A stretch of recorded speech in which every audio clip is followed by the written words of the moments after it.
নমস্কার, আপনাদের সকলকে আমার চ্যানেলে স্বাগত জানাই। তৃতীয়বার সরকার গঠন করার পরেই এই সরকারের যে কর্মসূচিগুলো আছে তার মধ্যে অন্যতম কর্মসূচি হচ্ছে শিক্ষক নিয়োগ করা। সম্প্রতি শিক্ষামন্ত্রী এই ব্যাপারে ঘোষণা করেছেন যে প্রতি বছর এবার থেকে শিক্ষক নিয়োগ করা হবে। এই শিক্ষক নিয়োগ সংক্রান্ত একটি গুরুত্বপূর্ণ নোটিশ আজকে কমিশন প্রকাশ করেছে।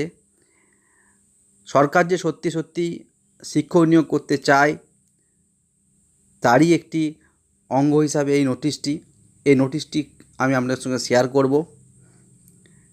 এবং আর্জেন্ট শিক্ষক নিয়োগ হতে চলেছে, যেটা এই নোটিশের যে লেখা বা নোটিশের যে বিষয়বস্তু সেটা থেকে স্পষ্ট।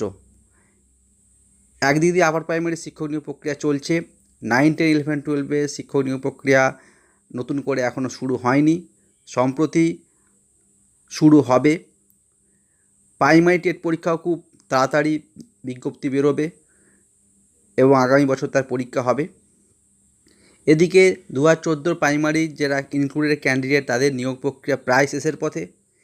এরপর পড়ে রয়েছে নন ইনক্লুডেড ক্যান্ডিডেটরা।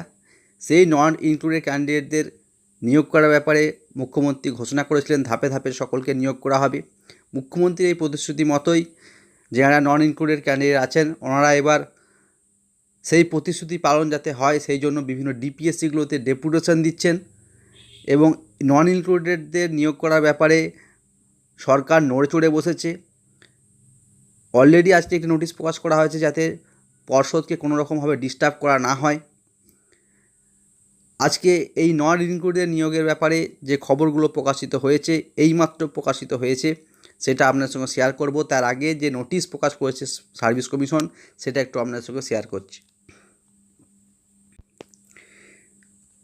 আপনারা দেখতেই পাচ্ছেন the West Bengal Madrasa service commission, যেই মাদ্রাসা সার্ভিস কমিশনের শিক্ষক নিয়োগ প্রক্রিয়া প্রায় অনেক বছর বন্ধ। সম্প্রতি কয়েক মাস আগে হেডমাস্টারের পরীক্ষা নেওয়া হয়েছিল, কিন্তু তার রেজাল্ট এখনও পাবলিশড হয়নি। কিন্তু অ্যাসিস্ট্যান্ট টিচার পদে নিয়োগ বহু বছর ধরেই বন্ধ। সম্প্রতি এই মাদ্রাসা সার্ভিস কমিশন নতুন করে শিক্ষক নিয়োগ প্রক্রিয়া শুরু করার জন্য তোড়জোড় শুরু করেছে। তার জন্যই এই নোটিশটি পাঠানো হয়েছে সমগ্র ডিআইকে।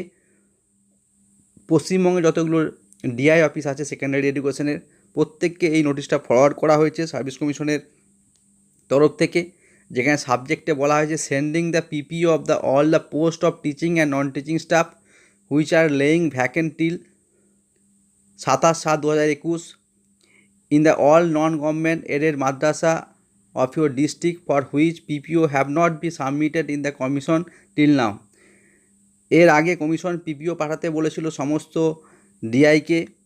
কমিশনে অর্থাৎ কোন স্কুলে কত ভ্যাকেন্সি আছে তার যে পিপিও অর্ডার সেটা পাঠাতে বলেছিল, কিন্তু যারা এখনও পর্যন্ত সেগুলো ঠিকঠাকভাবে সাবমিট করেনি তাদেরকে 27/7/2021 অর্থাৎ গতকাল পর্যন্ত কত ভ্যাকেন্সি আছে কোন স্কুলে সেইটা আর্জেন্ট বেসিসে পাঠাতে হবে ডিআইকে মাদ্রাসা সার্ভিস কমিশনকে। সমস্ত ডিআইকে এই অর্ডারটা দেওয়া হয়েছে ওয়েস্ট বেঙ্গল মাদ্রাসা সার্ভিস কমিশনের পক্ষ থেকে, যে 27/7/2021 পর্যন্ত কোন মাদ্রাসাতে কত ভ্যাকেন্সি আছে তার লিস্ট এবং তার পিপিও সেটা পাঠাতে হবে। কত তারিখের মধ্যে পাঠাতে হবে এখানে বলেছে দেখুন, we regard to above mention subject I am to request you to submit the PPO in original of all the post of teaching and non-teaching staff which are laying vacant till 27/7/2021 অর্থাৎ 27/7/2021 পর্যন্ত vacancy চাওয়া হয়েছে।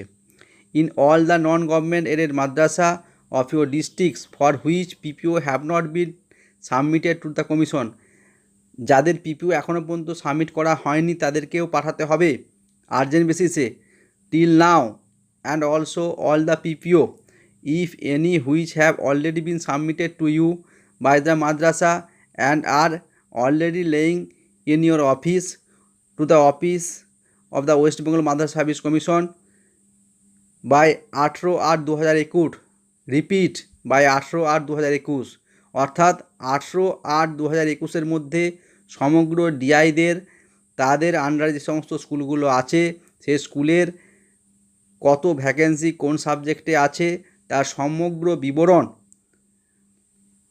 West Bengal mother service কমিশনকে 18/8/2021 মধ্যে পাঠাতে হবে। This may kindly be treated as extremely urgent.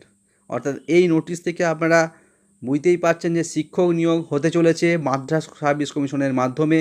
খুব শীঘ্রই মাদ্রাস সার্ভিস কমিশনের মাধ্যমে শিক্ষক নিয়োগে বিজ্ঞপ্তি প্রকাশ হবে। দ্বিতীয় যে 2014 প্রাইমারি নন ইনক্লুডেড ক্যান্ডিডেট টেট পাস যারা আছেন ওনাদের ব্যাপারে যে খবরগুলো আজকে প্রকাশ হয়েছে টিভি চ্যানেলে, সেগুলো একটু আপনার সঙ্গে শেয়ার করছি। এইমাত্র প্রকাশিত খবর, আপনারা নিজেরা সেটা ফলো করুন।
তারা টেট পরীক্ষায় পাশ করেছে এবং তারপর মুখ্যমন্ত্রীকে ঘোষণা করেছিলেন। সেই ঘোষণায় তারা ভালো হিসাবে আসতে পারছিলেন। তারা ভেবেছিলেন যে তারা চাকরি পাবেন, তারা প্রাথমিক শিক্ষকতা করবেন, কিন্তু যত দিন যাচ্ছে তাদের কিন্তু সেই আশা যেন নিরাশায় পরিণত হচ্ছে, এমনটাই তারা অভিযোগ করছেন। এবং তারা 2014 সালে টেট পরীক্ষায় উত্তীর্ণ হওয়ার পরও এখনো পর্যন্ত চাকরি পাননি। অবিলম্বে তাদের চাকরি দিতে হবে এই দাবি জানিয়ে তারা জেলা প্রাথমিক শিক্ষা সংসদের দপ্তরের সামনে বিক্ষোভ দেখান এবং সেখানে তারা ধর্মঘটে ছাতা হাতে বিক্ষোভ দেখান। অর্থাৎ তারা এটা জানাতে চান যে তারা চাকরি না পাওয়ায় তারা কিন্তু ভুমুক্ষ এবং তাদের পরিবার রয়েছে, তাদের পরিবারের প্রতি তাদের যাতে সহানুভূতিটা দেখানো হয় এবং চাকরি পাশ করেছেন টেট পরীক্ষায় তার জন্য তাদের চাকরি দেওয়া হয়, এই দাবি কিন্তু তারা বারবার জানিয়ে এসেছেন। ধন্যবাদ মনোরঞ্জন। আপনাদের সাথে যে ছবি আমরা তুলে ধরছি, শিউরিতে জেলা প্রাথমিক শিক্ষা সংসদের দপ্তরের সামনে সর্বকালের থানাহাটে বিক্ষোভ প্রাথমিকের চাকরি প্রার্থীদের। তারা ঠিক কি বলছেন শোনাবো আপনাদের। প্রায় 16,500 ক্যান্ডিডেটকে আমরা অবিলম্বে নিয়োগ করবো এবং বাকি যেটুকু ক্যান্ডিডেট থাকবে সেটুকু আমরা ধাপে ধাপে নিয়োগ করবো। কিন্তু বর্তমানে যখন আমাদের ইন্টারভিউ প্রক্রিয়া সম্পূর্ণ হওয়ার পর রেজাল্ট পেল, তখন দেখা যায় যে একটা বৃহৎ সংখ্যক ক্যান্ডিডেটকে নট ইনক্লুড করে রাখা হয় এবং এই সংখ্যাটা